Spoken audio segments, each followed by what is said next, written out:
शिवाय। स्वस्ति श्री गणेशाय नमः। श्री सरस्वत्यै नमः। श्री गुरुभ्यो नमः। शंभो महेश करुणा मयशूलबाणे काशीपते पशुपते पशुपाशनाशिं गौरीपते करुणया जगदेकदेका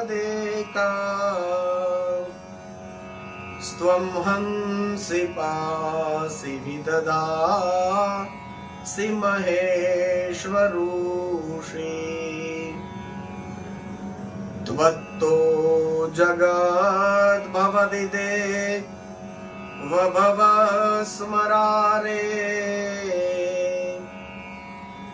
त्वय्येव तिष्ठति जगन् मृडविश्वनाथ। त्वय्येव गच्छति लयं जगदेतदीश। लिंगात्मकं हरचराचर विश्वरूपिन्। श्री सोमनाथ महादेव की जय। सद्गुरु भगवान की जय। ओम नमः पार्वती पतये। हर हर महादेव हर। सौराष्ट्रे सोमनाथं च श्रीशैले मल्लिकार्जुनम्। उज्जैन्यं महाकाल ओंकारम् अमलेश्वर। परल्यां वैद्यनाथं च डाकिन्यां भीमशङ्करम्। सेतुबन्धे तु रामेशं नागेशं दारुकावने। वाराणस्यां तु विषवेशां त्र्यम्बकं गौतमी तटे। हिमालये तु केदारं दृशमेशं च शिवालये। एतानि ज्योतिर्लिङ्गानि सायं प्रातः पठेन्नरा। सप्तजन्मा कृतं पापं स्मरणेन विनाश्यते। मृत्युञ्जय महादेव त्राहि मां शरणागतं। जन्म मृत्यु जरा व्याधि पीडितं कर्म बन्धने। श्री सोमनाथ महादेव की जय।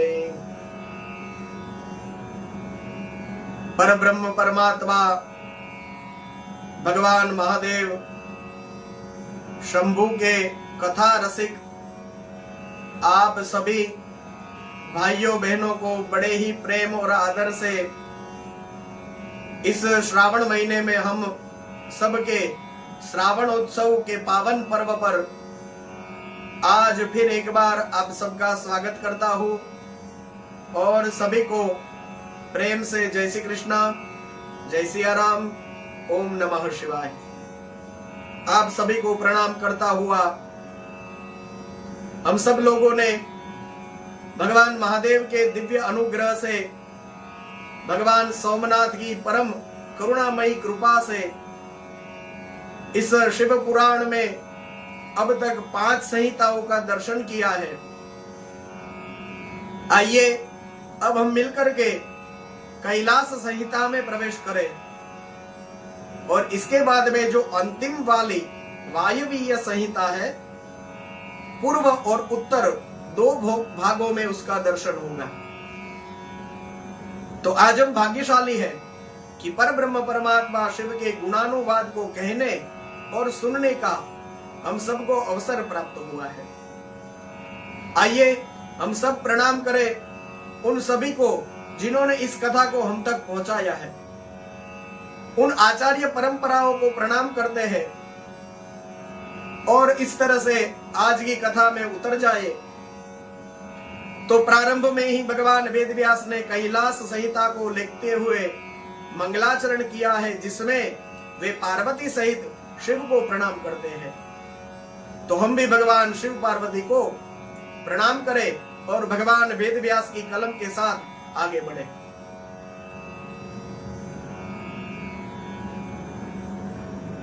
नमः शिवाय शांबाय सगणाय शुषे नमः।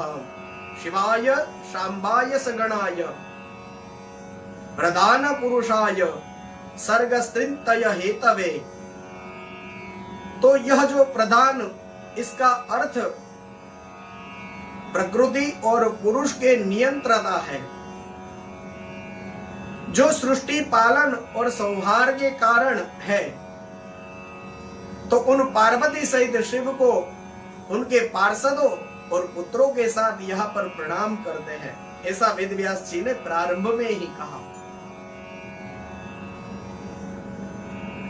तो फिर ऋषियों ने कहा है कि हे सुत जी, हमने अनेक आख्यानों से युक्त परम मनोहर उमा संहिता का श्रवण किया।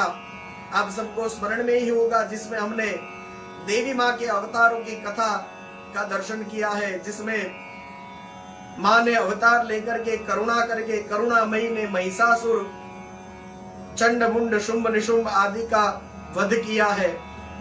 तो उस करुणामयी माँ के देवी के चरित्र का हमने दर्शन किया उमा संहिता में। तो अब कैलाश संहिता के प्रारंभ में अभी हमने उमा संहिता सुनी, इस तरह से कहा। तो इस तरह से सभी संहिताओं में हम देखते हैं कि आगे वाली संहिता का जब प्रारंभ होता है तो पिछले वाली संहिता का नाम दिया जाता है। तो यह इसलिए होता है कि हजारों वर्षों तक ग्रंथ उसी रूप रहे, नहीं तो किसी की मर्जी होगी वह कैलाश संहिता को आगे रख देगा और शतरुद्र संहिता को उसके बाद में रख देगा और रुद्र संहिता को सबके अंत में जाने देगा और इस तरह से इधर उधर कर देगा। तो इस तरह से न हो, इस वजह से जब पुराणों का ग्रंथन किया होता है तो भगवान वेदव्यास ने इस तरह से इसको बांधा होता है और इसी तरह से इसकी रचना करी होती है कि एक के बाद दूसरी जो संहिता है उसका क्रम बिल्कुल भी न बदले। नहीं तो कहीं कहीं हमको यह भी देखने को मिलता है कि किसी एक ही भाग का प्रकाशन हो, तो यदि पुराणों में से भी इस तरह से किसी एक ही भाग का कोई प्रकाशन करना चाहे या फिर इसमें जैसे 7 संहिता इसमें है तो 7 के 7 अलग अलग ग्रंथ निकालना चाहे तो वो भी उसमें जो 1 2 3 यह जो क्रम है उसमें कोई फर्क नहीं पड़ता। यदि इस 7 संहिता के अलग अलग 7 भाग निकाले लेकिन क्रम उसी हिसाब से होना चाहिए तो कोई फर्क नहीं पड़ता। तो कैलाश संहिता के प्रारंभ में ही यह कहा जाए कि हमने अभी उमा संहिता सुनी, तो चाहे हस्तलिखित पुस्तक हो, कैसी भी हो, केवल सुनने से याद रखना हो इन शास्त्रों को, तभी भी इसके क्रम में कोई फेर बदल होता है तो ऋषियों ने कैलाश संहिता के श्रवण की कामना करी है। तो फिर भगवान वेदव्यास ने कहा कि बिल्कुल दिव्य कैलाश संहिता जो है जिसमें शिव तत्व का प्रतिपादन है तो उसको आप सब लोग प्रेम से सुने। मैं आपके सामने इसका वर्णन करता हूं। और फिर यह कहकर के भगवान वेदव्यास ने काशी में मुनियों और सुत जी के बीच में जो संवाद हुआ था उसकी चर्चा करी है। ऋषियों ने कहा कि हे महाभाग्य सुत जी, आप हमारे श्रेष्ठ गुरु हैं। अब आप प्रसन्नता पूर्वक जो भगवान महादेव के चरित्र से पूर्ण यह कैलाश संहिता है उसका वर्णन करिए। इसमें वामदेव से संबंधित बात खास पूछी गई है और सुत जी ने कहा है कि हे मुनियों, तुम्हारा कल्याण हो। ऐसा है, पूर्व काल में अलग अलग जो कल्प चलते हैं उसमें जैसे अभी जो चल रहा है उस समय का नाम श्वेत वाराह कल्प है। अभी जो चल रहा है उस कल्प का नाम श्वेत वाराह कल्प है। तो इस कल्प की बात जब आती है तो श्वेत वाराह कल्प यह कहकर के हमको बात बताई जाती है। तो इस कल्प में इनका अवतार हुआ था, यह कथा हुई थी। और जब रथंतर नाम का जब कल्प था तो उस समय महामुनि वामदेव थे, और वे वामदेव अपने शिष्यों के साथ जहां स्कंद स्वामी रहते हैं वहां पर उनके पास गए हैं। वहां पर जाकर के मुनि उनके पास बैठे हैं। तो ऐसे वहां पर विराजमान स्कंद कुमार कार्तिक स्वामी का उन्होंने दर्शन किया है, और वे उगते हुए सूर्य के समान तेजस्वी रूप में वहां पर बैठे हैं, और उनका श्रेष्ठ वाहन उनकी चारों ओर घूम रहा है मोर, और चार भुजाओं से सभी अंगों में एकदम उदारता सूचित हो रही है कुमार के स्वरूप में। तो भगवान कार्तिक स्वामी के पास वामदेव जाते हैं, उनको प्रेम से प्रणाम करते हैं और स्कंद स्तोत्र के द्वारा उनका स्तवन करते हैं। तो यहाँ पे ये जो शिव पुराण है उसमें ये स्कंद स्तोत्र भी दिया गया है। तो इस तरह से यहाँ शिव पुराण में वामदेव द्वारा जो स्तुति की गई है, स्तवन किया गया है, तो लिखा है वामदेव उवाच ओम नमः प्रणवार्थाय प्रणवार्थ विदायिने प्रणवाक्षर बीजाय प्रणवाय नमो नमः वेदांतर्थ स्वरूपाय वेदांतार्थ विदायिने वेदांतार्थ विदे नित्यं विदिताय नमो नमः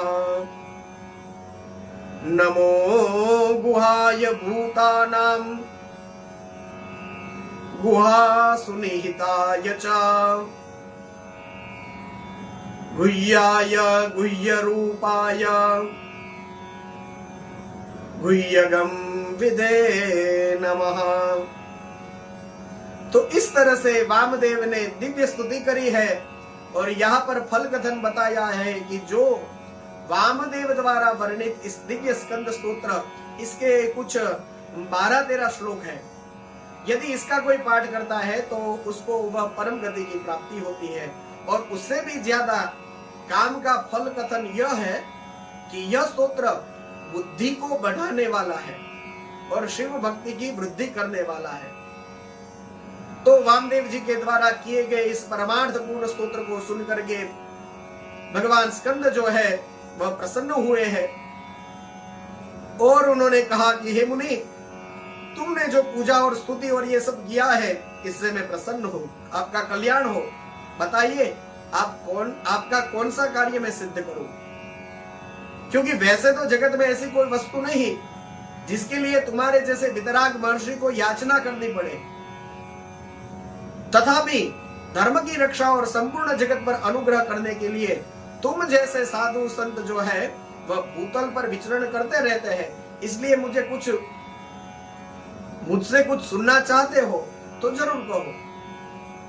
सब लोगों पर अनुग्रह करके इस विषय का वर्णन करूंगा। तो फिर वामदेव ने कहा कि महाराज, आप परमेश्वर के समीप बोलने की शक्ति या बात करने की योग्यता हम में नहीं है, तथापि यह आपका अनुग्रह ही है कि आप मुझसे बात कर रहे हैं। ये जो वामदेव जी का कथन है ना, यह तो मैं भी कहना चाहूंगा कि परमेश्वर भगवान महादेव के इस दिव्य चरित्र को कहने की या इस पर बात करने की योग्यता हम में नहीं है। अब भगवान महादेव मुझे अवसर दे रहे हैं रोज कुछ घंटे निकाल करके ये सब आप तक पहुंचाने का, तो मैं भी यही मानता हूं कि इन सब चरित्रों की बात करने की मेरी तो कोई योग्यता ही नहीं है। पर फिर भी मुझे अवसर दे रहे हैं कि मैं इसका श्रवण कराऊं, और आपको अवसर दे रहे हैं कि आप इसका श्रवण करें, और आप सबके सन्मुख मैं यह दिव्य कथा को गा सकूं। तो यह भगवान की कृपा ही है। तो कहा है कि हे महाप्राण, मैं कृतार्थ हूं, कर्ण मात्र विज्ञान से प्रेरित हो आपके समक्ष आप अपना प्रश्न में रख रहा हूं। तो उसमें उन्होंने प्रणव के बारे में पूछा है। कहा कि महाराज, प्रणव सबसे उत्तम मंत्र है, वह साक्षात परमेश्वर का वाचक है।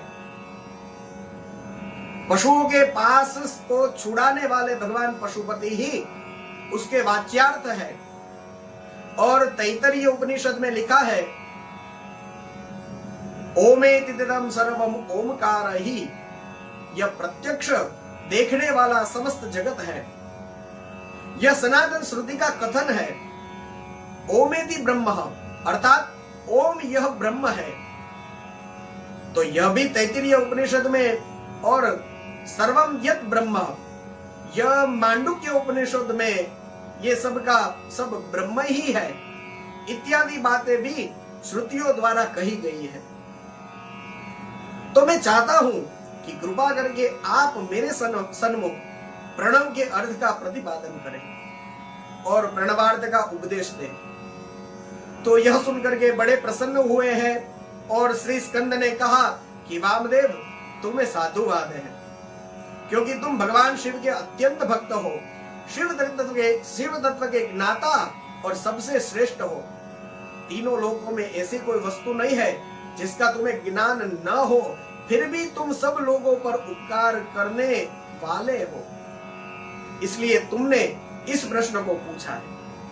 ऐसा कोई ज्ञान नहीं है जो तुम्हारे पास नहीं है, लेकिन फिर भी लोक हित के कारण तुमने यह प्रश्न पूछा है।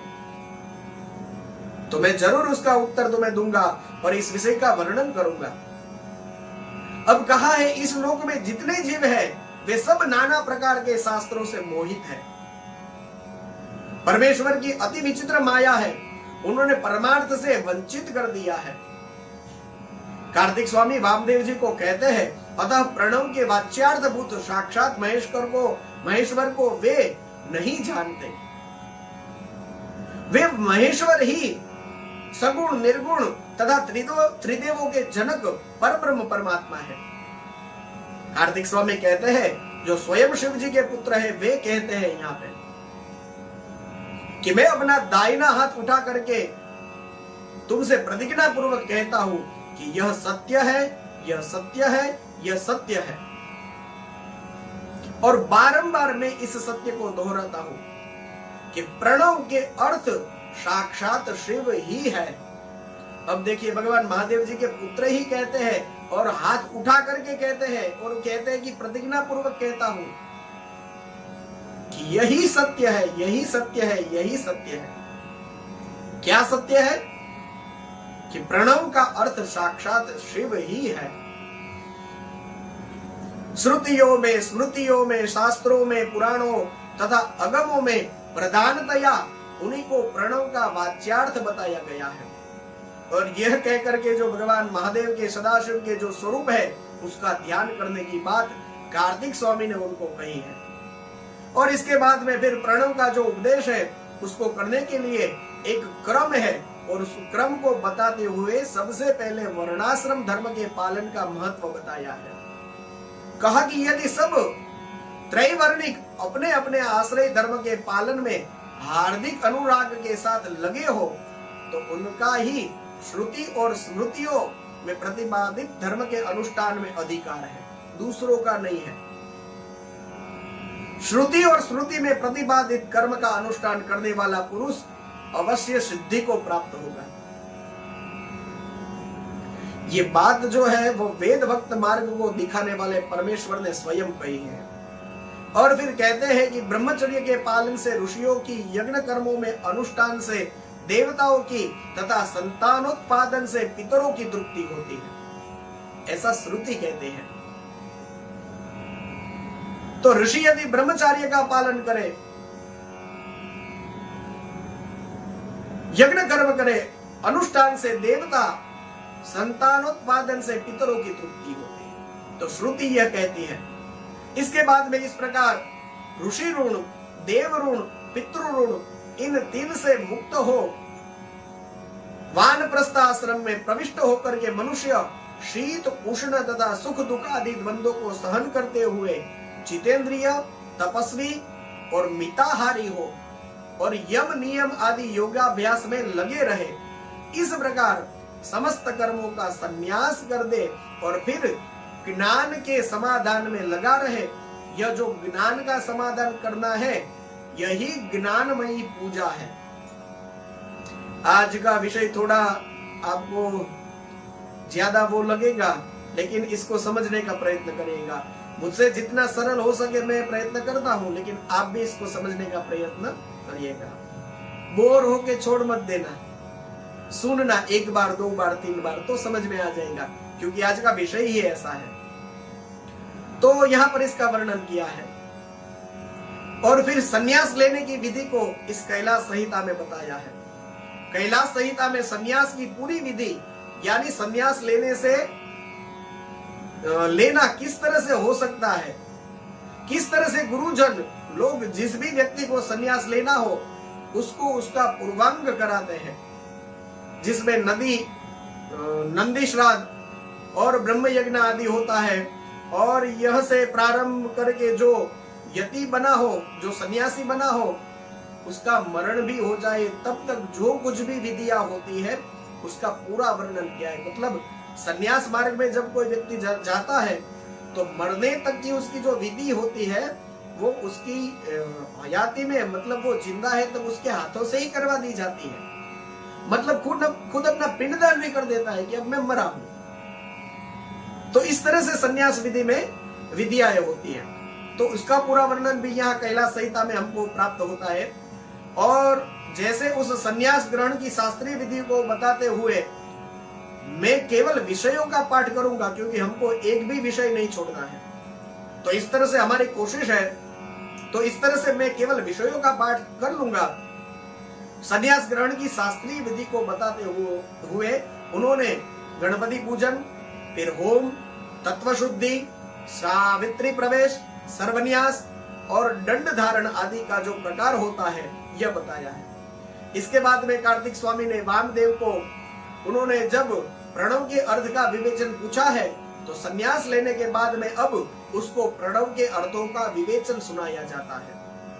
तो इस तरह से कहकर के कार्तिक स्वामी ने उनको 6 प्रकार के जो प्रणव के अर्थ है, मंत्र रूप अर्थ, यंत्र भावित अर्थ, देवता बोधक अर्थ, प्रपंच रूप अर्थ, गुरु के रूप को दिखाने वाला अर्थ और शिष्य के स्वरूप का परिचय देने वाला अर्थ, इस प्रकार से सभी प्रकार के अर्थों का यहाँ पर विवेचन प्राप्त होता है।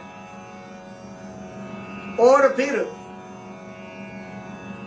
शैव दर्शन के अनुसार शिव तत्व क्या है, जगत प्रपंच क्या है और जीव तत्व के विषय में यहाँ पर विशद विवेचन किया गया है। और शिव से जीव और जगत की अभिन्नता का खास तो यहाँ पर प्रतिपादन किया गया है। इसमें हम और भी बातें हैं, लेकिन एक जगह पर 5 अवयवों से युक्त अनुमान के प्रयोग के लिए भी अवकाश है ही।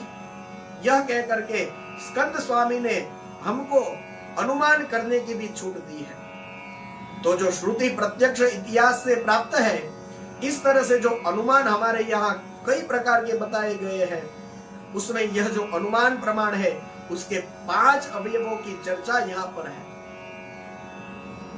हम समझने की कोशिश करेंगे, क्योंकि यह इतना कठिन नहीं लग रहा है। तो 5 अवयव है, उनके नाम सुना दो। प्रतिज्ञा हेतु, उदाहरण, उपनयन और निगमन, यह 5 हेतु है। प्रतिज्ञा हेतु, उदाहरण, उपनयन और निगम, यह 5 हेतु है। इसलिए हम यह अनुमान प्रमाण के द्वारा भी ब्रह्म तत्व का बोध हो सकता है। तो इसको थोड़ा देखेंगे क्योंकि यह इतना कठिन नहीं लग रहा है।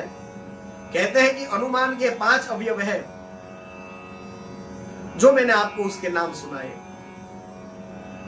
अब उदाहरण के रूप में यह कहा गया कि यह 5 क्या है, तो समझाने के लिए कह रहे हैं कि पहाड़ पर आग लगी है, यह प्रतिज्ञा हो गई, क्योंकि वहां धुआं दिखाई देता है, तो यह हेतु हो गया। जहां जहां धुआं होता है वहां वहां आग अवश्य होती है, तो यह उदाहरण हो गया। जैसे रसोई घर, और क्योंकि इस पहाड़ पर धुआं है, यह उपनयन हो गया और अतः अग्निमान, यानी इसलिए यह अग्नि जरूरी है। यह निगम यानी निर्णय हो गया कि अग्नि जरूरी है, तो यह निर्णय हो गया और यह ज्ञान प्राप्ति हो गई। तो अब इसी तरह से ईश्वर के लिए अनुमान होता है।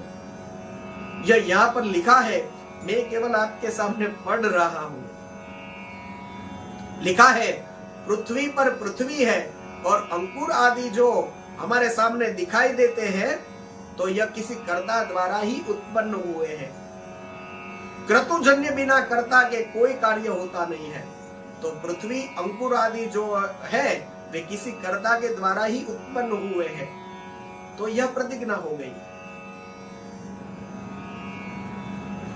फिर क्योंकि यह कार्य है, कुछ कार्य है, अब मेरे कंधे पर रखा हुआ यह जो दुपट्टा है, तो यह कार्य है।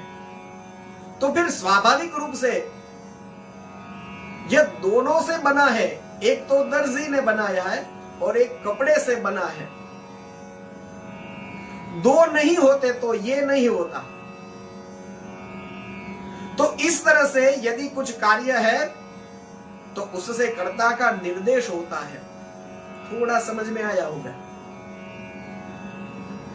तो यह अनुमान किया जा सकता है कि अब ये दुपट्टा है, तो इसको ये दर्जी ने भी बनाया है और ये कपड़े का भी है, तो इसमें दो हो गए, तो इसमें दोनों की जरूरत है। तो यदि कुछ कार्य है तो उसमें कर्ता का निर्देश होता है। यह अनुमान किया जा सकता है कि वह कार्य है तो इसका कोई ना कोई कर्ता जरूर होगा। अब ये कपड़ा है तो इसको बनाने वाला तो कोई होगा ना, तो वो कर्ता हो गया। क्योंकि यह कार्य है इसलिए इसका कोई कर्ता जरूर होगा।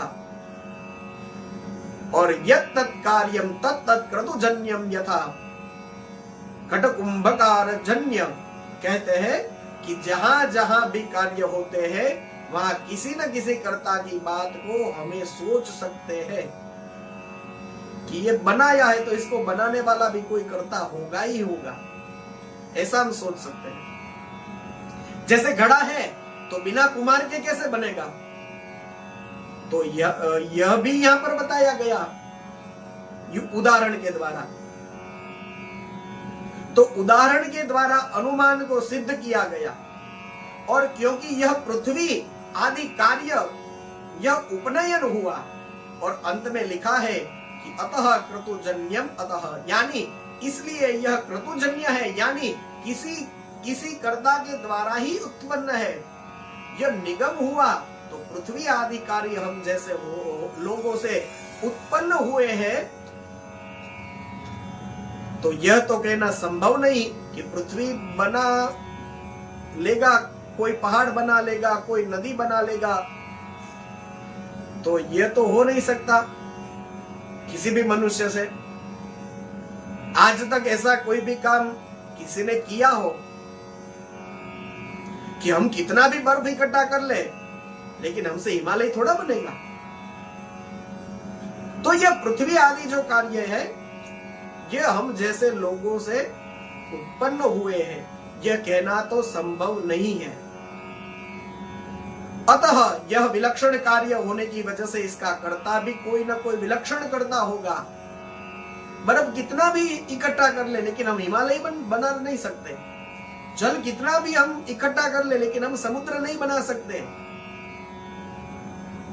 तो ये जो है ये विलक्षण है, तो इसको बनाने वाला भी कोई इंसान व्यक्ति नहीं है, तो इसको बनाने वाला कर्ता भी विलक्षण होगा, और विलक्षण कर्ता होगा ही होगा, और वही सर्वशक्तिमान ईश्वर है।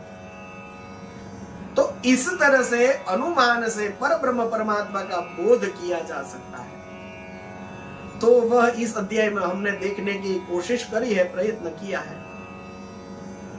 इसके बाद में फिर महावाक्यों के अर्थ पर विचार किया है। महावाक्य प्रस्तुत करते हैं स्कंद जी, और वहां कहते हैं कि प्रज्ञान ब्रह्म अहम ब्रह्मास्मि तत्वमसि अयमात्मा ब्रह्म ईशावास्यमिदं सर्वं प्रणोस्मि प्रज्ञात्मा आदि कई कुल 22 यहाँ पर दिख रहे हैं।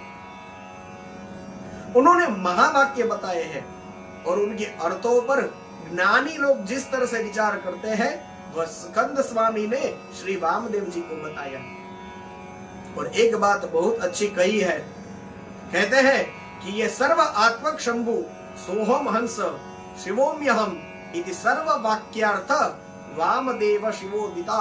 कहते हैं कि जो सर्वात्मक शंभु है वही मैं हूं, मैं शिव रूप हूं। तो वामदेव इस प्रकार संपूर्ण वाक्यों के अर्थ भगवान शिव ही बताए गए हैं। देखिए, बार बार मैं इस बात को आपके सामने इसलिए रख रहा हूं कि ज्ञान की यह बातें कभी कभी हमको कठिन पड़ सकती है और पड़ भी रही है। अभी जितना सुना उसमें से कुछ भी पल्ले पड़ा नहीं है, मुझे पता है, लेकिन यहाँ आता है तो मुझे आपको बताना ही पड़ेगा। आप प्रयत्न, मैंने कहा वैसे करते रहिएगा, एक बार, दो बार, तीन बार सुनिए और समझने का प्रयत्न करिए। और जैसे कहा कि शिव पुराण बसाइए, खोलिए और उसको पढ़ करके समझने का प्रयास करें। तो यह जो सारी ज्ञान की बातें होती है तो वो थोड़ी कठिन पड़ सकती है, और कठिन है भी, क्योंकि जो उस मार्ग पर चलते हैं उसके अलावा जो दूसरे होंगे उन सबको तो यह स्वाभाविक रूप से कठिन लगेगा। जैसे आप पूजा आदि करने का अभ्यास रखते हो, तो जिसको ये अभ्यास नहीं है और उनको यदि आप कहोगे कि आज की पूजा आप कर लो, तो वह कहेगा कि हमको नहीं आता, हम दर्शन करेंगे, आप कर लीजिए, ऐसे ही वो कहेगा, क्योंकि उसको वह उसका रास्ता ही नहीं मालूम है। उसके वो अज्ञान के हिसाब से इसको वो कठिन लगेगा। तो इस तरह से जो ज्ञान मार्ग पर चलते हैं उन लोगों को तो यह बिल्कुल उनका अपना लक्ष्य ही सब होता है। तो इस वजह से उनको इसमें कोई कठिनाइयों का अनुभव नहीं, लेकिन जिनका मार्ग नहीं है तो उनको यह कठिन लगता है। और इसमें अंत में जो हम बात करते हैं यह सबसे महत्वपूर्ण है, और वो यह है कि यह सारे वाक्यों के अर्थ भगवान महादेव शिव ही है। और उन शिव को यदि आपने कभी उनको माथा झुकाया है, उन शिव के ऊपर यदि कभी आपने जल से अभिषेक किया है, उन पर कभी आपने बिल्व पत्र रखा है, तो आपने यह वेदांत के जो सारे वाक्य हैं उनके परम अर्थ की ही पूजा करी है। आप वहां पहुंच गए हैं। इस प्रकार की हमारी श्रद्धा बने, ऐसा मन में भाव लेकर के मैंने आपके सामने इनको पढ़ा, और इसको ज्यादा उचित समझा आपके सामने रखना। इसके बाद में यति की अंत्येष्टि क्रिया और दशा, एकादशा, द्वादशा कृत्य का वर्णन किया है, और इसके बाद में फिर स्कंद और वामदेव जी के का यह जो दिव्य संवाद है उसको यहाँ पर विराम दिया जाता है। मुनीश्वर वामदेव को उपदेश देकर के कार्तिक स्वामी जो है वह अपने माता पिता के साथ कैलाश पर्वत पर चले जाते हैं। वामदेव जी भी वहीं पर जाते हैं और शिव जी के अनुग्रह से वहीं पर रुक जाते हैं। और सुत पुराणी ने भी कहा सब ऋषियों को कि अब मैं गुरुदेव की सेवा के लिए बद्रिकाश्रम तीर्थ को जाना चाहता हूँ, और तुम फिर मेरे साथ संभाषण का और सत्संग का अवसर प्राप्त हो, ऐसा आशीर्वाद सुत पुराणी दे करके चले गए हैं। और यह आशीर्वाद सत्य भी हुआ, क्योंकि सुत पुराणी चले गए, वहां से कैलाश संहिता का विराम दिया गया और फिर वायवी संहिता का प्रारंभ होता है। तो वायवी संहिता में दो खंड है, एक पूर्व खंड है और दूसरा उत्तर खंड है, और उस उत्तर खंड के साथ ही शिव पुराण विराम लेता है। तो वायवीय संहिता के प्रारंभ में भी भगवान महादेव को प्रणाम करते हुए वेद व्यास जी ने कुछ श्लोक लिखे थे, और उसके विराम में भी भगवान वेद व्यास जी ने कुछ श्लोक लिखे हैं। तो इस तरह से यहाँ जो श्लोक है, तो उस श्लोकों का भी उन्होंने वर्णन किया है। तो वेद व्यास जी ने भगवान के कुछ श्लोक लिखे। व्यास उवाच नमः शिवाय सोमाय सगणाय ससूनवे प्रधान पुरुषेशाय सर्गस्थित्यन्त हेतवे शक्तिर्प्रतिमा यस्य ऐश्वर्य चापि सर्वगम् स्वामित्वं च विभुस्त्वं च स्वभावं संप्रेक्षते तमजं विश्वकर्माण शाश्वतं शिवमव्ययम् महादेवं महात्मानं व्रजामि शरणं शिवम्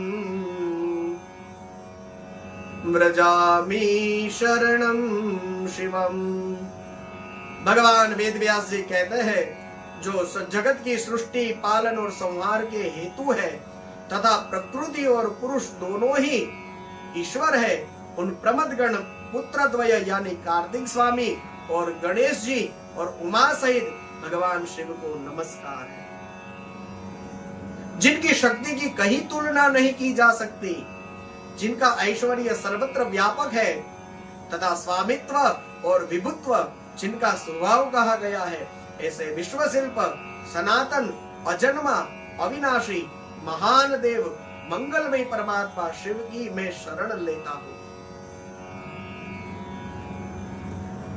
तो इस तरह से भगवान वेदव्यास जी ने यहां पर उन श्लोकों द्वारा भगवान महादेव की प्रार्थना करी है। तो प्रारंभ में कथा का प्रारंभ करते हुए कहते हैं, जो धर्म का क्षेत्र और महान तीर्थ है, जहाँ गंगा और यमुना का संगम हुआ तथा जो ब्रह्मलोक का मार्ग है, उस प्रयाग में शुद्ध हृदय वाले सत्यव्रत परायण महातेजस्वी एवं महाभाग्यवान मुनियों ने एक बार एक महान यज्ञ का आयोजन किया है। वहां पर उन महात्माओं ने दिव्य यज्ञ का समाचार सुनकर के कथा के निपुण वाचक, त्रिकाल दृष्टा, उत्तम नीति के ज्ञाता तथा क्रांतिदर्शी विद्वान पौराणिक शिरोमणि सुत जी उस स्थान पर आए हैं। मुनियों का मन प्रसन्नता से खिल उठा है, उनको दिव्य आसन दे करके उनकी यथा योग्य पूजा करी है और सुत जी ने उनकी प्रेरणा से अपने लिए बताए गए उस उपयुक्त आसन को स्वीकार किया है। सभी महर्षि उनको घेर करके बैठ गए हैं। उन सब ने यह कहा कि हे शिव भक्त शिरोमणि महाबुद्धि महाभाग रोमहर्षण जी, आप सर्वज्ञ हैं और हमारे महान सौभाग्य से आप यहाँ पर पधारे हैं। अब आप भाग्यवश हमको दर्शन देने के लिए यहाँ पधार ही गए हैं, तो अब हमारा कोई कल्याण किए बिना आपको यहाँ से व्यर्थ ही नहीं जाना चाहिए।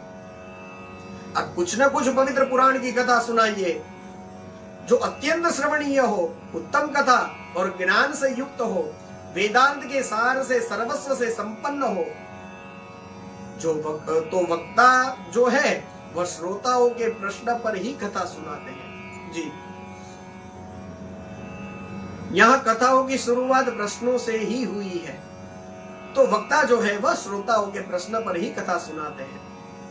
तो यहाँ पर मुनियों ने उनको वेदांत का सार सर्वस्व सुनना चाहा है, तो इस प्रकार से ही सुत पुराणी भी उनको उत्तर देते हैं। कहते हैं कि महर्षि, आप सब लोग ने मेरा सत्कार जो किया है वह आप सबकी मुझ पर कृपा ही है। ऐसी दशा में मैं आपसे प्रेरित होकर आप सबके सामने यह सम्मानित पुराण का भली भांति प्रवचन क्यों नहीं करूंगा। इस प्रकार से शिव जी आदि शिव परिवार को और शिव जी को प्रणाम करके उन्होंने प्रवचन करना प्रारंभ किया है। और उसमें प्रारंभ में यह कहा कि विद्या के संपूर्ण स्थानों का मैं वर्णन करूंगा, पुराणों की संख्या का वर्णन करूंगा और उनकी उत्पत्ति का वर्णन भी करूंगा। आप लोग मुझसे इस विषय को ध्यान पूर्वक सुने। कहते हैं कि 6 वेदांग शिक्षा कल्प, व्याकरण, निरुक्त, छंद और ज्योतिष, यह 6 वेदांग ऋग, यजु, साम और अथर्व, यह 4 वेद, मीमांसा, विस्तृत, न्याय, शास्त्र, पुराण और धर्मशास्त्र, यह 14 विद्याएं हैं। इनके साथ आयुर्वेद, धनुर्वेद, गंधर्व वेद, उत्तम अर्थशास्त्र को भी गिन लिया जाए तो यह विद्याएं 18 हो जाती है और इन 18 विद्याओं के मार्ग एक दूसरे से भिन्न है। इन सब के निर्माता त्रिकालदर्शी विद्वान साक्षात भगवान शूलपाणी शिव है। कहते हैं कि ब्रह्मा जी विद्या प्राप्त करके जब प्रजा की सृष्टि के विस्तार कार्य में लगे तो उन्हें संपूर्ण शास्त्रों में पहले पुराण को ही स्मरण किया और उन्होंने वे प्रकाश में लाए पुराणों के प्रकट होने के अनंतर तो उनके 4 मुखों से 4 वेद का प्रादुर्भाव हुआ। फिर उन्हीं के मुख से ये संपूर्ण शास्त्रों की प्रवृत्ति हुई। भगवान श्री हरि सत्यवती के गर्भ से द्वापर युग में प्रकट हुए। जैसे अरणी से आग प्रकट होती है उस समय उनका नाम श्री कृष्ण द्वैपायन हुआ, जो इसी 28वें द्वापर में हुए। कहते हैं कि मुनिवर श्री कृष्ण द्वैपायन ने वेदों को संक्षिप्त करके उनका 4 में विभाग कर दिया है। इस प्रकार 4 भागों में वेदों का व्यास हुआ है, इसलिए वे वेद व्यास के नाम से विख्यात हुए। व्यास माने विस्तार, तो वेदों का विस्तार किया है तो इसीलिए उनका नाम वेद व्यास जगत में विख्यात हुआ है। उन्होंने पुराण उनको भी संक्षिप्त कर दिया और 4 लाख श्लोकों में सीमित कर दिया।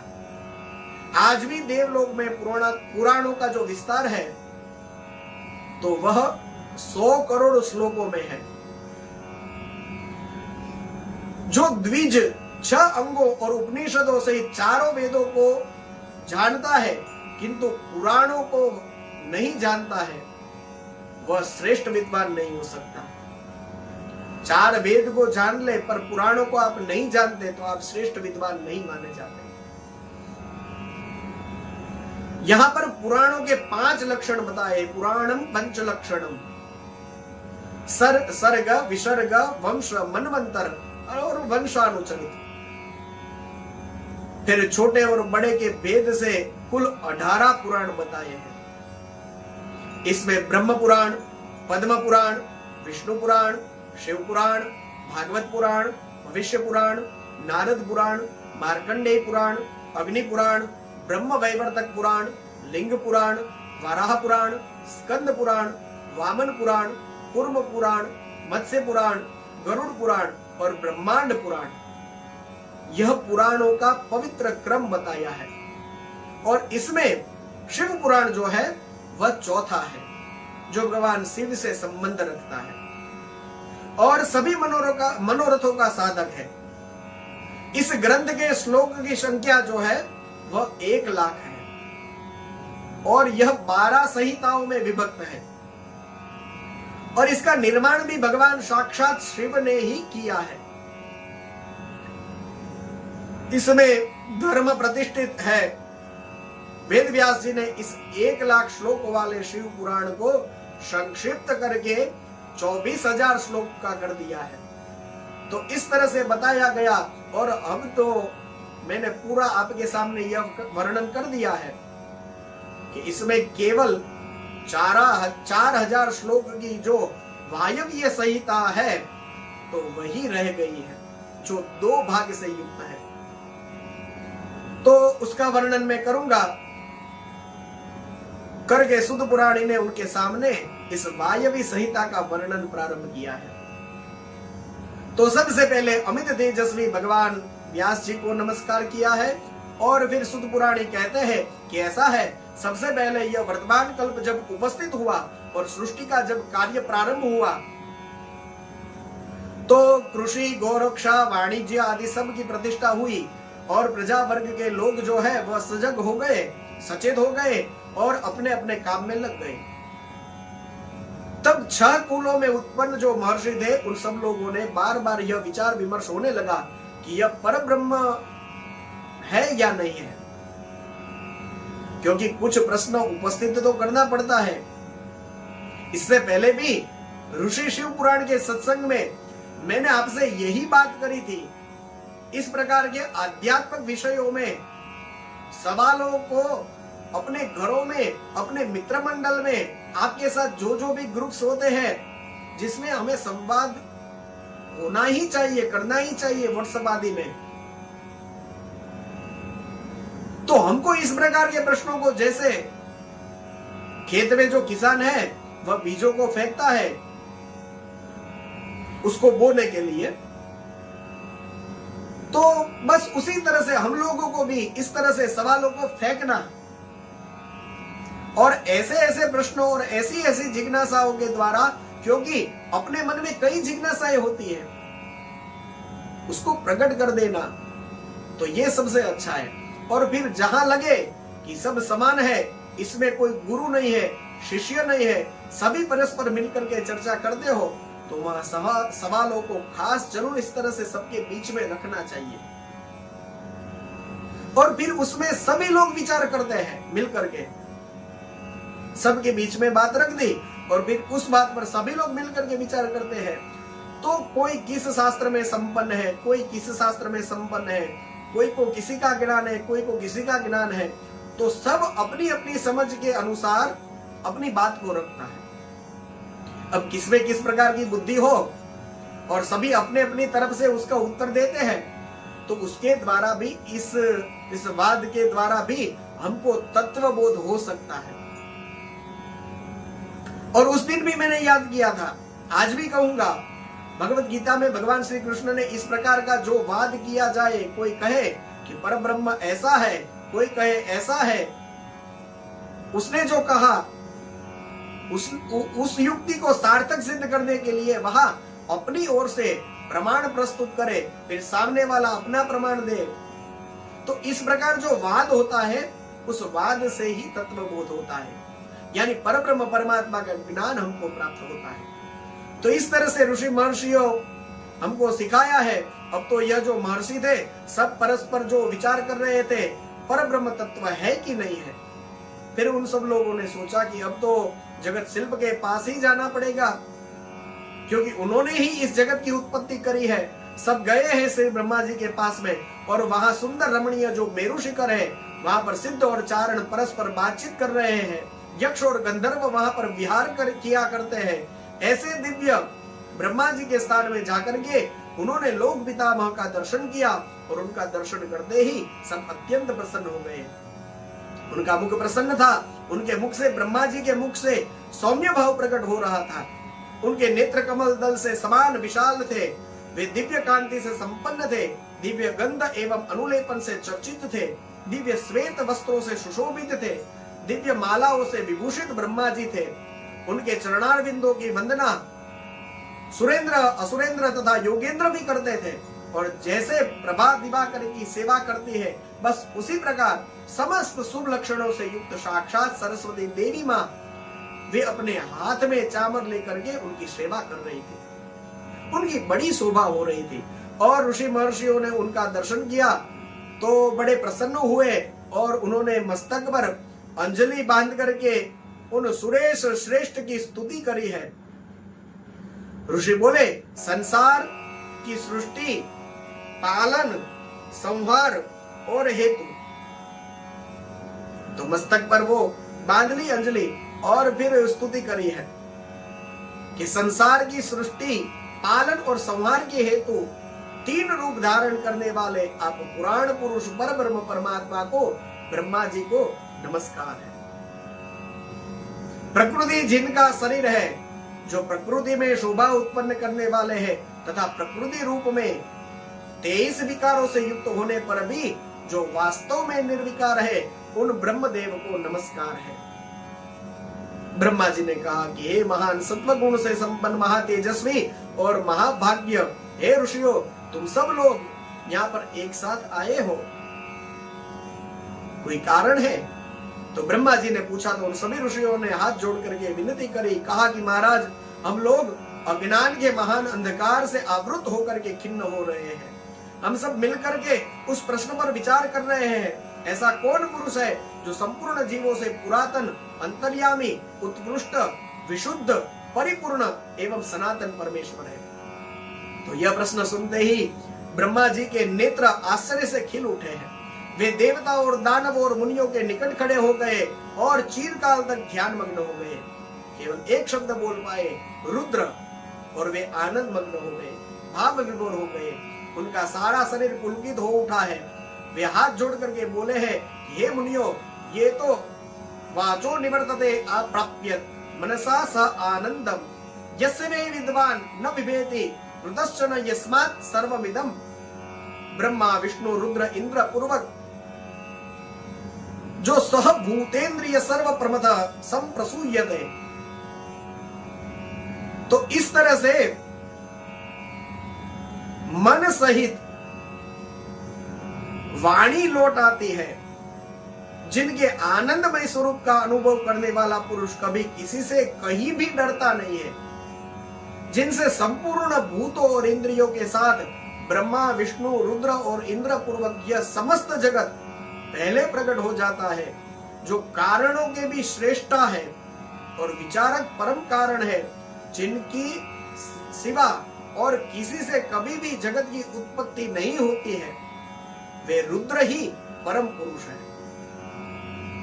जिनका आप विचार कर रहे हैं वे ही जीवों से संपूर्ण जीवों से पुरातन है, वे ही अंतर्यामी है, वे ही उत्कृष्ट विशुद्ध परिपूर्ण है, वे ही सनातन परमेश्वर है।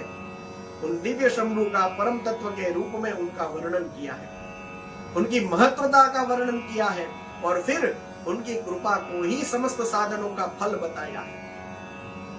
ब्रह्मा जी ने और उनकी आज्ञा से फिर सभी ऋषि मुनि जो है वह नैमिषारण्य में आते हैं।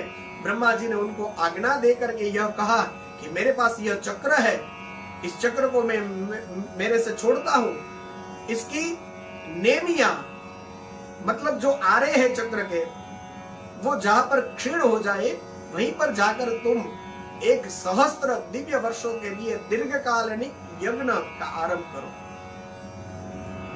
और उसे पूर्ण करो। यज्ञ के अंत में मंत्र द्वारा आवाहन करने पर साक्षात वायु देवता वहां पर पधारेंगे, फिर वे ही तुम सब लोगों के कल्याण का साधन एवं उपाय बताएंगे। तत्पश्चात तुम सब लोग परम सुंदर पुण्यमय वाराणसी पुरी को जाना, जहाँ पिनाकपाणी भगवान विश्वनाथ भक्तजनों पर अनुग्रह करने के लिए वहां विराजमान रहते हैं, देवी पार्वती के साथ हमेशा के लिए, और वह तुम्हें बड़ा भारी आश्चर्य दिखाई देगा।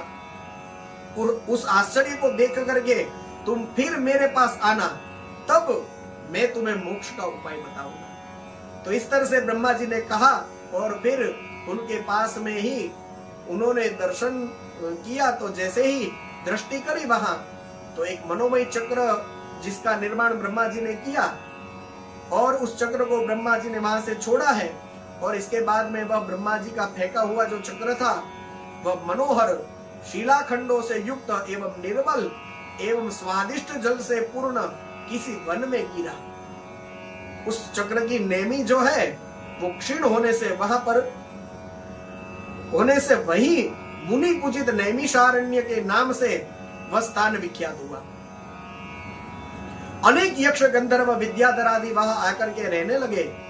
अब ब्रह्मा जी की आज्ञा से उन सब ऋषि मुनियों ने वहां पर 1000 वर्ष तक चलने वाला यज्ञ का प्रारंभ किया और उसके बाद में फिर जब यज्ञ परिपूर्ण हुआ तो फिर नैमिषारण्य में उस दीर्घ सत्र के अंत में मुनियों के बुलाने पर उनके द्वारा मंत्र से आवाहन करने पर श्री वायु देवता जो है वहां पर आए हैं। सब ऋषि मुनियों ने उनका सत्कार किया है और ऋषि मुनियों के पूछने पर वायु देवता ने उन सबको पशुपाश एवं पशुपति का तात्विक विवेचन समझाया है।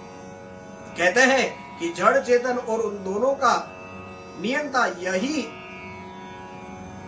तीनों क्रम से पाश है, पशु है और पशुपति है।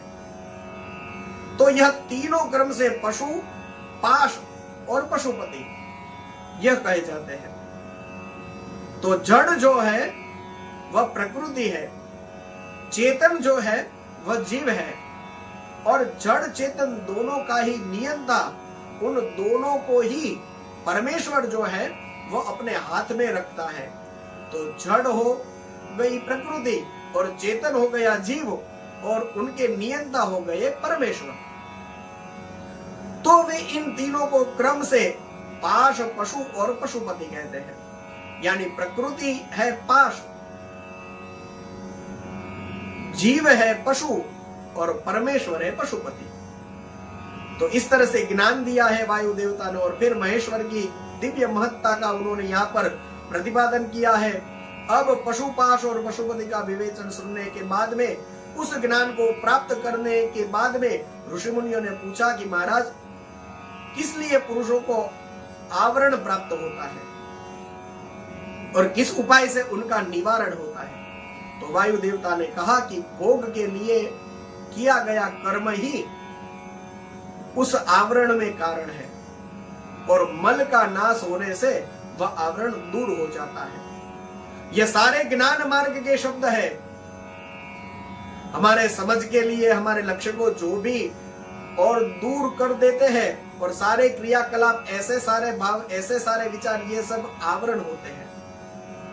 हमारे मार्ग से हमको भटका देते हैं, वही आवरण। और उस आवरण में कारण जो है वो हमारी निजी वासनाएं हैं, और उसको यदि हम दूर भगा सकते हैं, और उसको दूर भगाने के लिए और कुछ नहीं करना है। जैसे भक्ति मार्गीय लोग होते हैं, वे इतने शिव चिंतन में तत्पर रहते हैं कि अपने आप ही सारे यह जो दूषण है उनसे वे स्वयं दूर हो जाते हैं, और वे दूषण जो है इनके नजदीक भी नहीं आ सकते हैं। तो यही उपाय है। इसके बाद में फिर कहते हैं कि अतिशय भक्ति भाव से उपलब्ध हुए महेश्वर के कृपा प्रसाद से मल का नाश होता है, और मल का नाश होने जाने पर पुरुष जो है वह निर्मल हो जाता है, यानी शिव के समान हो जाता है। तो फिर मुनियों ने पूछा कि महाराज, बुद्धि, इंद्रियों और शरीर से व्यतिरिक्त किसी आत्मा नामक वस्तु की वास्तविक स्थिति कहाँ है, यह बताइए। वायु देवता ने कहा, महर्षियों, सर्वव्यापी चेतन का बुद्धि, इंद्रिय और शरीर से जुड़ा होना अवश्य ही है। आत्मा नामक कोई पदार्थ निश्चय ही विद्यमान है, परंतु उसकी सत्ता में किसी हेतु की उपलब्धि बहुत ही कठिन है। इसलिए उसका अनुमान करते हुए कहते हैं कि जो पूर्वानुभूत विषयों का स्मरण करता है, पहले के अनुभव किए हुए विषयों को जिसका स्मरण रहता है, और संपूर्ण ज्ञेय पदार्थों में जो व्यापक है और जो अंतर्यामी कहा जाता है, यह ना स्त्री है, ना पुरुष है, ना कोई नपुंसक है, ना ऊपर है, ना नीचे है, ना अगल बगल में कहीं है, ना किसी स्थान में विशेष में है। ये संपूर्ण चल शरीरों में अविचल, निराकार एवं अविनाशी रूप में स्थित है। इस प्रकार से वहां कहा है। इसका सीधा जवाब दिया गया कि वह संपूर्ण चल शरीरों में ही व्यापक है, किसी जगह में है और किसी जगह में नहीं है, ये नहीं कह सकते। हमारे हाथ के पोरों को कभी भी यहाँ भी कोई स्पर्श करता है तो हमको ज्ञान हो जाता है। कोई यदि हमको स्पर्श करता है तो हमको ज्ञान हो जाता है। कोई हमारे बालों में स्पर्श करता है तो भी हमको ज्ञान होता है। कोई हमारे पैर के तलुओं को भी यदि स्पर्श करता है तो जैसे ही चेतना पूरे शरीर में हर जगह प्राप्त होती है। कहीं पर शरीर में छोटी सी भी चींटी रेंगती है तो हमको पता चल जाता है। तो उसी तरह से यह संपूर्ण स्थानों में यह व्यापक है। यह कहा गया है वायु देवता के द्वारा।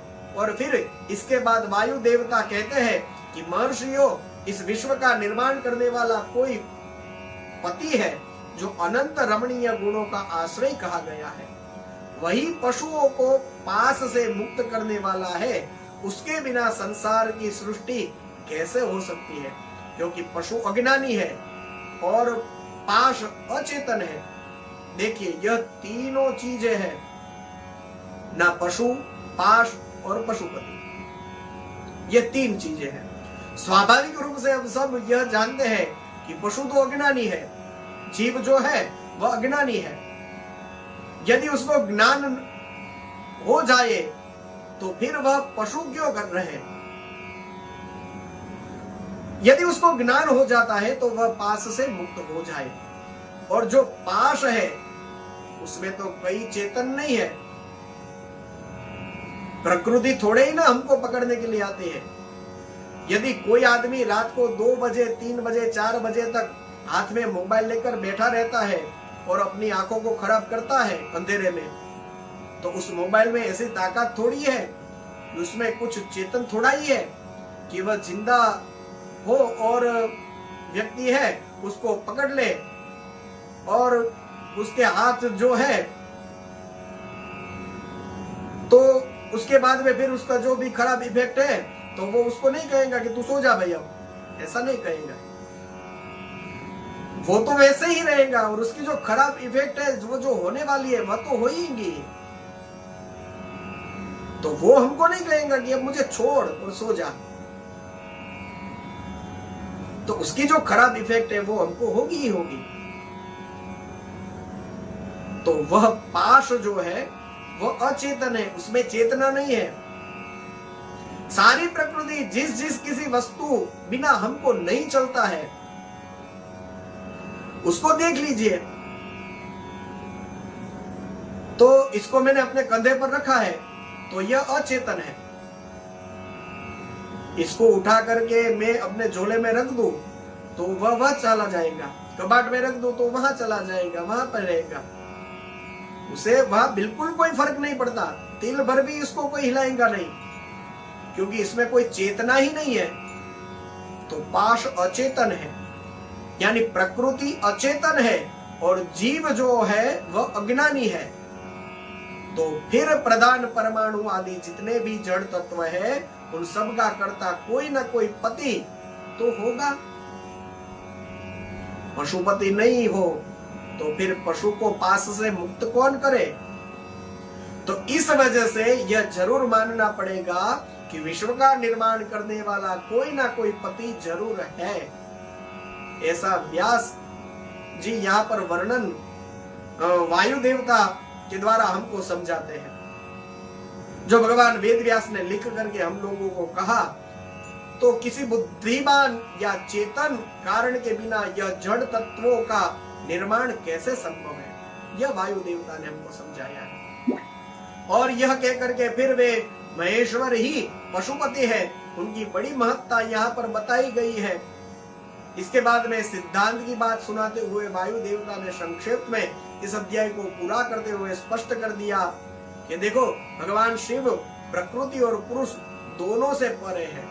वे ही सृष्टि काल में जगत को रचते हैं और संहार काल में पुनः सबको आत्मसात कर लेते हैं। तो जो सृष्टि से पहले भी है और संहार के बाद में भी है, तो फिर वह मध्य में भी है।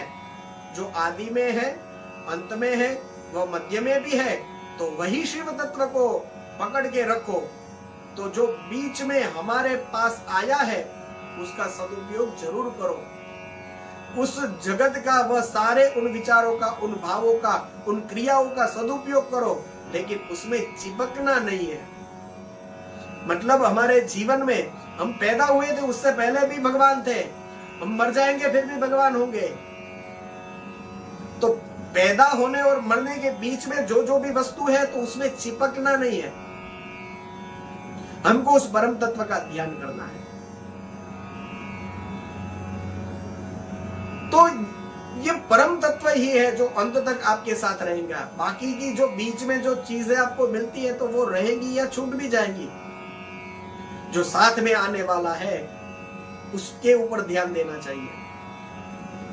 तो जो कुछ भी नहीं था, जब कुछ भी नहीं था तब भी वे थे,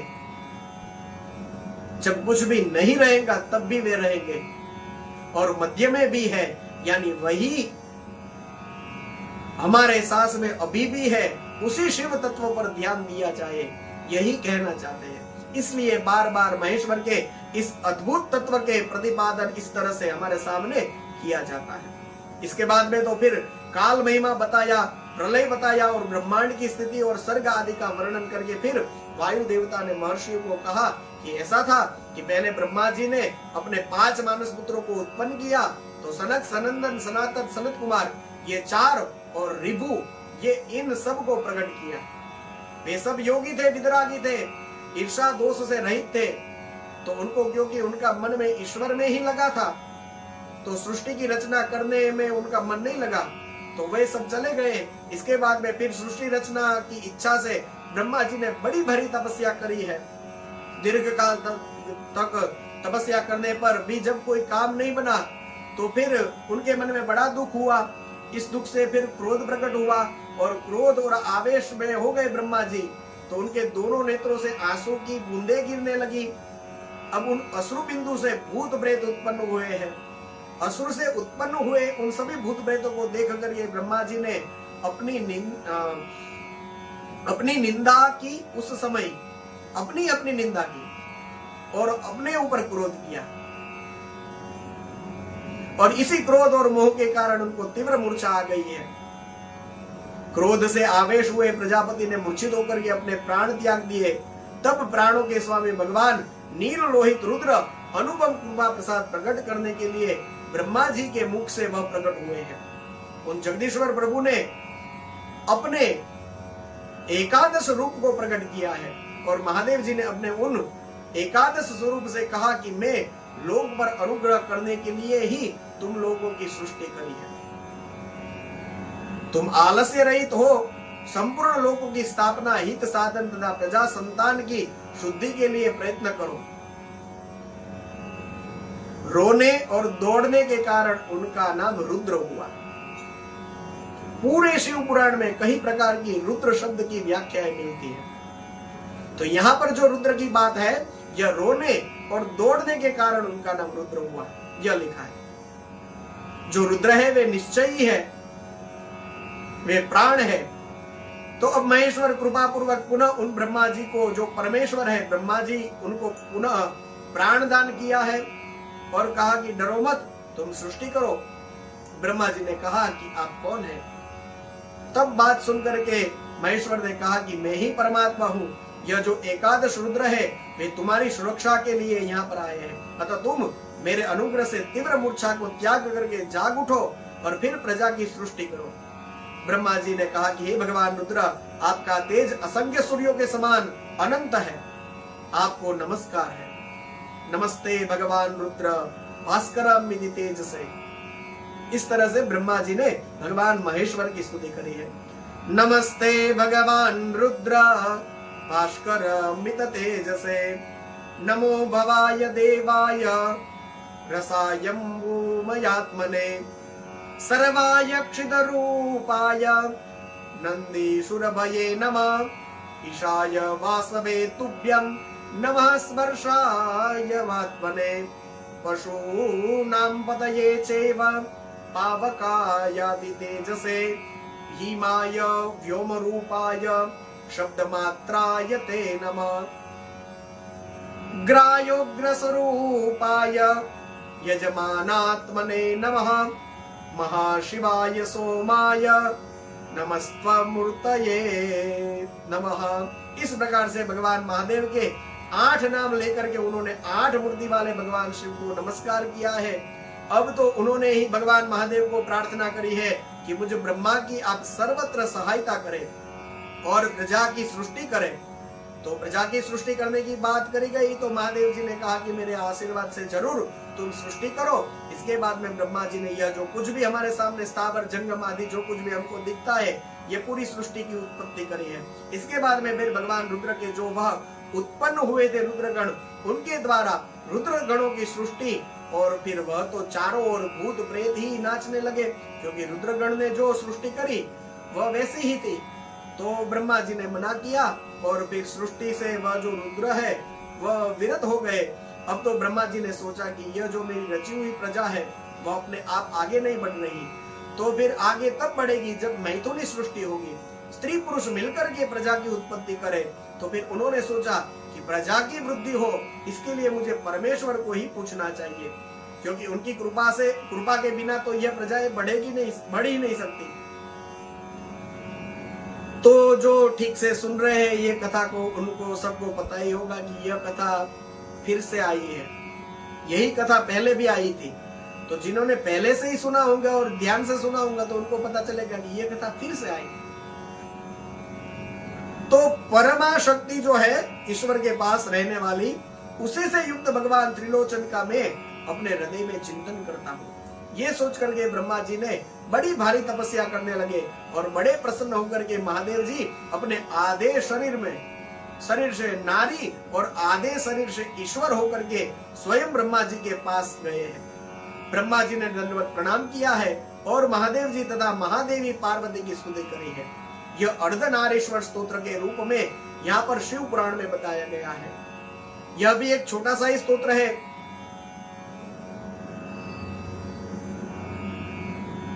तो इस तरह से यहाँ यह स्तोत्र की बात शिव पुराण में बताई गई है।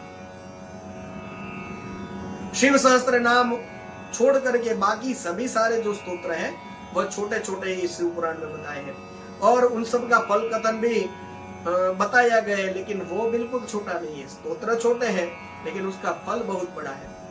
तो यहाँ पर लिखा है कि जिस किसी भी गुरु की शिक्षा से इस स्तोत्र का आप पाठ करेंगे तो वह शिव और पार्वती प्रसन्न हो जाएंगे। क्रिया कर्ता कार्य करण और का नमः शिवाय। तो इस तरह से इसका फल कोई भी छोटा नहीं है। तो गुरु के सानिध्य में रह करके उनसे यह स्तोत्र सीखे और फिर इस स्तोत्र का आप पाठ करेंगे तो शिव पार्वती प्रसन्न हो जाएंगे, अभिष्ट फल की प्राप्ति होंगी। यह केवल 15-17 श्लोकों का ही छोटा सा स्तोत्र है। तो इसका नाम अर्धनारीश्वर स्तोत्र यहाँ पर कहा गया है और इसके पाठ से हम जो चाहे उसकी प्राप्ति कर सकते हैं। तो ब्रह्मा जी ने इस स्तोत्र के द्वारा इन दोनों को प्रणाम किया है और फिर यह महादेव जो हर है उन्होंने कहा कि ब्रह्मा जी कि तुम इस समय प्रजाजनों की वृद्धि के लिए तपस्या करी है, मैं तुम्हारी इस तपस्या से संतुष्ट हूं और तुम्हें अभिष्ट वर देता हूं। ये कह करके उन्होंने अपने शरीर से देवी रुद्राणी को प्रकट किया है। ब्रह्मा जी ने उनको प्रणाम किया है और महादेवी से भी प्रार्थना करी है कि मेरी इच्छा है कि अब मैथुन सृष्टि का प्रारंभ हो, ये सारी जो प्रजाएं हैं वह बढ़े, तो उसके लिए आप मुझ पर कृपा करके एक कुछ इसमें आप सहाय करें और फिर आप अपने ही अंश से मेरा जो पुत्र है दक्ष उसके यहाँ पुत्री बन करके आइए। तो ब्रह्मा जी ने जैसे जैसे याचना करी तो महादेवी प्रसन्न होकर के उनको वरदान दिया है कि हे दक्ष, कि वे दक्ष की पुत्री बन करके आएंगी और इस तरह से वरदान दिया है। तो अब महर्षियों ने पूछा कि ये सब जब वे शिवा और शिव दोनों अंतर्ध्यान हो गए तो उसके बाद में फिर कहां जाकर के रहे। तो बताया है, वायु देवता ने कहा महर्षियों को कि ऐसा था कि वहां से जैसे ही शिव और शिवा अंतर्ध्यान हुए फिर वे मंदराचल पर गए हैं और देवादिदेव महादेव जी का वह प्रिय निवास स्थान हुआ है। उसने पार्वती और शिव को अपने सिर पर धोने के लिए बड़ा भारी तप किया है और मंदराचल का वह जो तप है उस तप के प्रभाव से शिव जी उस निमित्त से वहां पर गए हैं। भगवान महादेव दीर्घ काल के बाद अपने चरणार बिंदों को उसका स्पर्श कराया, लेकिन उसका वह जो तप था वह सफल जरूर हुआ। इसके बाद में फिर कुछ समय इस तरह से बीता है और ब्रह्मा जी की मैथुनी सृष्टि वह प्रारंभ हुए, प्रजा बढ़ने लगी है और इस समय शुंभ और निशुंभ नाम के जो दैत्य थे वह प्रकट हुए हैं। वे दोनों परस्पर एक दूसरे के भाई थे। अब उन्होंने तपस्या करी और फिर उनको जो नियम है वही, अब वह जगत के किसी भी पुरुष से ना मरे ऐसा वरदान मांगा है। तो ऐसा वरदान प्राप्त कर लिया कि किसी पुरुष से न मरे। अब ब्रह्मा जी ने दोनों को कहा कि ठीक है, तो वरदान दे दिया कि कोई पुरुष नहीं मार सकेगा, लेकिन फिर तो कोई भी स्त्री मार दे तो कुछ न कुछ शर्त तो रखो। तो उन दोनों ने कहा कि पार्वती देवी के अंश से उत्पन्न जो कन्या हो, जिसे पुरुष का स्पर्श या रति प्राप्त नहीं हुई हो और जो अलंघ्य परिक्रमा से संपन्न हो, उसके प्रति यदि हमको काम भाव हो जाए फिर हम उसके साथ युद्ध करें तो युद्ध में मरे। तो कुछ आवश्यक जैसे ही वरदान यह लोग मांगते हैं तो ब्रह्मा जी ने उन दोनों को वरदान दिया और फिर वे महेश्वर शिव के पास गए और कहा कि प्रभु आप ऐसा करिए कि एकांत में देवी की कुछ निंदा करिए, और यदि यह निंदा नहीं करेंगे तो और भी कोई उपाय कर लीजिए, लेकिन जैसे तैसे करके उनको क्रोध दिलाइए और उनके रूप रंग की निंदा करेंगे आप तो उससे उत्पन्न हुई काम भाव से रहित कुमारी स्वरूपा शक्ति को शुंभ और निशुंभ के वध के लिए फिर आप देवताओं को समर्पित कर दीजिए। तो देवताओं का काम बनाने के लिए एकांत में नील लोहित रुद्र ने कभी पार्वती की निंदा करते हुए ऐसा कह दिया कि तुम तो काली हो। तो सुंदर वर्ण वाली देवी पार्वती माता ये जैसे सुना कि मैं काली हूं, तो ऐसा लगता है कि मेरे पति को, तो फिर देवी ने कहा कि यदि मेरे इस काले रंग पर आपको प्रेम नहीं है तो इतने दीर्घकाल से अपनी शिक्षा का आप दमन क्यों कर रहे थे? कोई स्त्री कितनी ही सर्वांग सुंदर क्यों न हो, यदि पति का उस पर अनुराग नहीं होता, अन्य समस्त गुणों के साथ वह सब व्यर्थ हो जाता है। तो मैं तपस्या करूंगी और इस वर्ण का त्याग करके दूसरे वर्ण वाली बनकर के, मतलब गौरी बनकर के मैं आऊंगी। और भगवान भूतनाथ शिव ने तो कहा कि यह तो मैं केवल मन विनोद के लिए कह रहा था, आप इतना इसको क्यों गंभीरता से ले रही है? लेकिन देवी ने कहा कि बिल्कुल नहीं, अब मैं तपस्या करूंगी ब्रह्मा जी के ऊपर, और ब्रह्मा जी जब प्रसन्न होंगे तो मैं उनको कहूंगी कि मैं गौरी बनना चाहती हूँ, मेरे पति को मेरा यह जो स्वरूप है वो पसंद नहीं है। तो पार्वती अम्बा तपस्या करने के लिए गई है हिमालय पर्वत पर, और पहले उन्होंने जहाँ सखियों के साथ तपस्या करी थी, तो यह शिव पुराण के प्रारंभ में जो कथाएं हैं उनकी याद दिलाने वाली बात हो गई। और पहले उन्होंने जो स्थान पर तप किया था उस स्थान से उनका प्रेम हो गया था जैसे, तो तब फिर उन्होंने उसी स्थान पे तपस्या के लिए चुना। माँ वहां पे तपस्या करने लगी है, धीरे धीरे उनकी तपस्या बढ़ने लगी। एक बार एक बाघ कहीं से वहां पर आ गया है, वह दुष्ट भाव से वहां पर आया था, लेकिन पार्वती जी के निकट पहुंचते ही, क्योंकि देवी माँ तपस्या कर रही थी, तो उनका शरीर जो है वह जड़वत निश्रेष हो गया था, जैसे कोई पुतली रख दी हो, ऐसे पुतला रख दिया हो बाघ का। बाघ को ऐसे लगने लगा कि कोई पुतला है। अब इधर देवी का हृदय में यह भावना आई कि यह जो बाघ है तो यह मेरा ही उपासक है और वह दुष्ट वन जंतुओं से मेरी रक्षा करने वाला है। तो देवी माँ के हृदय में यह कृपा उमड़ पड़ी और वे उस पर वह कृपा करने लगी। और इसके बाद में फिर ब्रह्मा जी आए। देवी माँ को देख करके ब्रह्मा जी ने कहा कि आप जगत की प्रतिष्ठा हो। देवी माँ को कहा कि तपस्या के संपूर्ण फलों की सिद्धि जो है वह तो आपके अधीन ही है, तो आप यह महादेव जी के विरह का कष्ट क्यों सहती हो, यह तपस्या यहाँ पर क्यों कर रही है आप? तो देवी ने कहा कि मेरा शरीर में जो यह कालापन है उसको आप सात्विक विधि से कैसे त्याग करके मैं गौर वर्ण हो सकती हूँ, यह आप मुझे बताइए। तो ब्रह्मा जी ने कहा कि केवल इतना ही, इतनी सी बात है, तो इसके लिए इतना कठोर तप करने की क्या जरूरत थी? क्या मुझे यह बताइए कि आप इच्छा मात्र से इसके लिए आप पर्याप्त नहीं थी? आप चाहे तो आप स्वयं ही गौर हो सकती थी, अथवा आपकी एक लीला ही ऐसा ही लगता है कि हे जगन माता, आपकी जो भी लीला होगी वह किसी न किसी के कल्याण के लिए ही होगी। मेरे एक अभिष्ट फल की आप सिद्धि कीजिए। क्या? कहा कि शुंभ और निशुंभ नाम के दो दैत्य है, उन निशुंभ और शुंभ को मैंने वर दे रखा है और इसी के उनका घमंड बहुत बढ़ गया है और वे देवताओं को सता रहे हैं।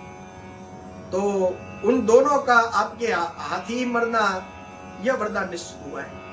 तो आप क्षण भर के लिए सुस्थिर हो जाइए और आपके द्वारा जो शक्ति रची या छोड़ी जाएगी वही उन दोनों के लिए मृत्यु हो जाएगी।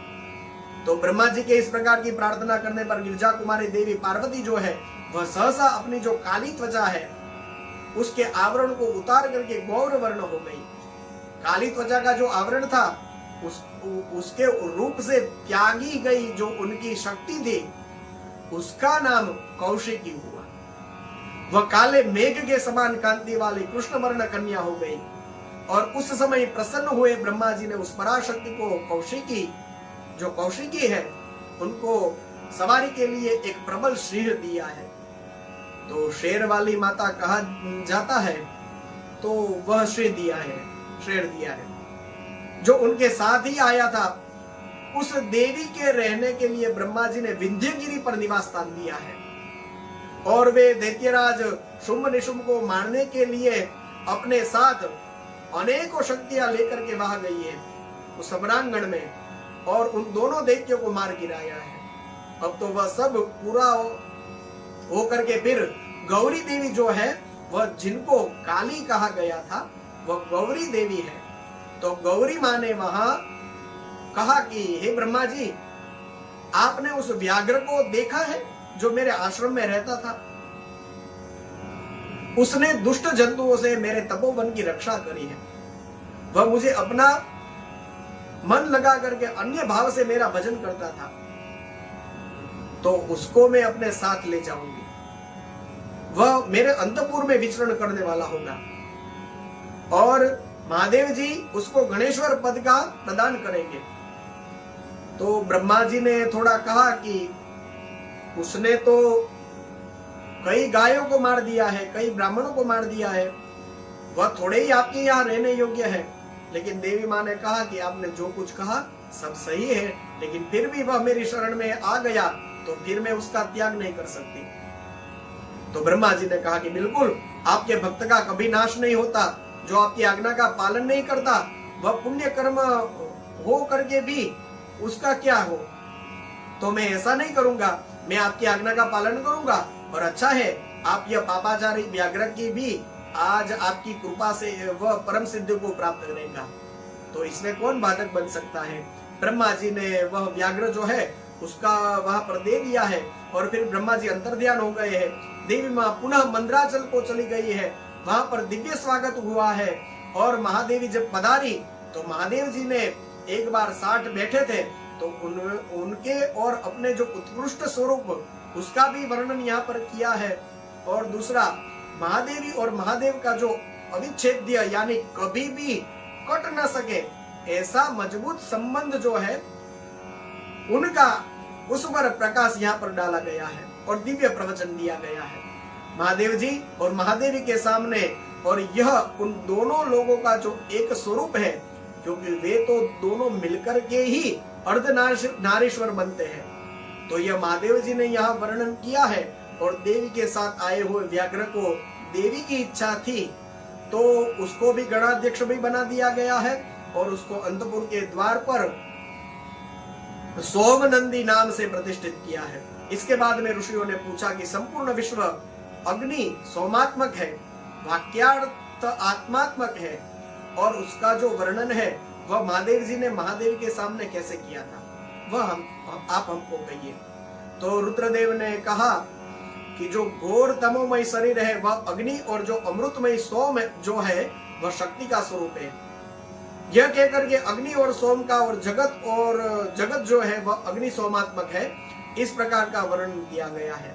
जगत वाणी और अर्थ रूप है, इसका भी वर्णन यहाँ पर किया गया है।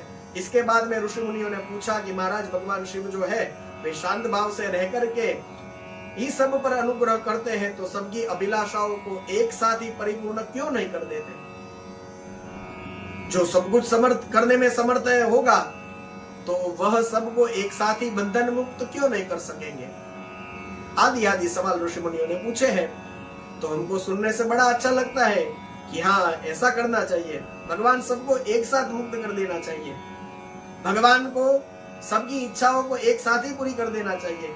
लेकिन फिर ये जब हम सोचते हैं तो उस समय यह भूल जाते हैं कि सबके कई जन्म के संस्कार उन लोगों के साथ में होते हैं। तो ऐसा है कि जिनको छूटना ही नहीं है, ऐसे भी कई है जिनको शिव भक्ति में बार बार जन्म लेना है और शिव की भक्ति करते रहना है, उनकी पूजा करते रहना है, साधना उपासना करते रहना है। तो कुछ ऐसे जरूर होंगे जिनको मुक्ति चाहिए, लेकिन सबकी मनोवृत्तियां अपने अपने कर्मों के अनुसार अलग अलग बनी हुई है। किन्हीं को मुक्ति चाहिए और किन्हीं को चाहिए कि नहीं बारंबार जन्म ले और बारंबार भगवान शिव की पूजा करे, बारंबार उनकी तपस्या करे। तो दोनों प्रकार के होते हैं, सबकी अलग अलग मनोवृत्तियां होती है, तो अपने अपने कर्मों के अनुसार अलग अलग बनी हुई है। तो सृष्टि चक्र जो है वह सबको एक साथ मुक्त करने के लिए महादेव जी समर्थ है। लेकिन कर देंगे तो ना, तो यदि भगवान ऐसा करते हैं, यदि सबको एक साथ मुक्त कर देंगे तो उन सभी जीवों की इच्छा मुक्त होने की है और ना भी है। तो इस तरह से अलग अलग मनोवृत्तियां होने के कारण उन सभी जीवों की इच्छा मुक्त होने की है और ना ही ऐसा कर देंगे तो सृष्टि चक्र जो है वह चलता ही रहेगा। तो ऐसा कारण मुझे लगता है यहाँ शिव पुराण में तो फिर भगवान शिव के स्वतंत्र एवं सर्वानुग्राहक स्वरूप का वायु देवता ने बड़े ही विस्तार से वर्णन किया है। जो ज्ञान मार्ग पर चलते हैं और जो भी शिव पुराण के अच्छे अच्छे अध्येत हैं उन सब के इनका दर्शन करना चाहिए। परम धर्म का प्रतिपादन किया है ऋषियों के पूछने पर और शैवगाम के अनुसार पाशुपत ज्ञान और उसके जो साधन है इसका दिव्य वर्णन भगवान वायु देवता के द्वारा यहाँ पर किया गया है। इसके बाद में फिर पाशुपत व्रत क्या है यह जानना चाहा है ऋषि मुनियों ने। तो इस प्रकार से पाशुपत व्रत का जो वर्णन है इसकी चर्चा हम फिर कल करेंगे। आज के इस सत्संग को हम यहीं पर विराम देते हैं। कुछ सुनने में और समझने में थोड़ा कठिन लगेगा, मैंने पहले भी कहा था, क्योंकि इसमें जो कहा गया है वो तो मुझे आपको कहना ही पड़ेगा, लेकिन जितना हो सके उतना सरल करके कहने का प्रयत्न किया है। लेकिन फिर भी आपको कठिन लगा होगा तो इसके बारे में मैं यही कहूंगा, बार बार इसको सुनिए और घर में शिव पुराण बसाइए, उसको खोलिए, बार बार इसको पढ़िए, तो ये बातें भी आपको समझ में आ जाएंगी। तो आज के इस सत्संग को हम यहीं पे विराम देते हैं। आइए कुछ समय भगवान शिव का स्मरण करते हैं। ओम नमः शिवाय, ओम नमः शिवाय, हर हर भोले नमः शिवाय, ओम नमः शिवाय, ओम नमः शिवाय, हर हर भोले नमः शिवाय, गंगाधराय शिव गंगाधराय, हर हर भोले नमः शिवाय, गंगाधराय शिव गंगाधराय, हर हर भोले नमः शिवाय, ओम नमः शिवाय, ओम नमः शिवाय, हर हर भोले नमः शिवाय, ओम नमः शिवाय, ओम नमः शिवाय, हर हर भोले नमः शिवाय। श्री सोमनाथ महादेव की जय, सद्गुरु भगवान की जय। ओम नमः पार्वती पतये, हर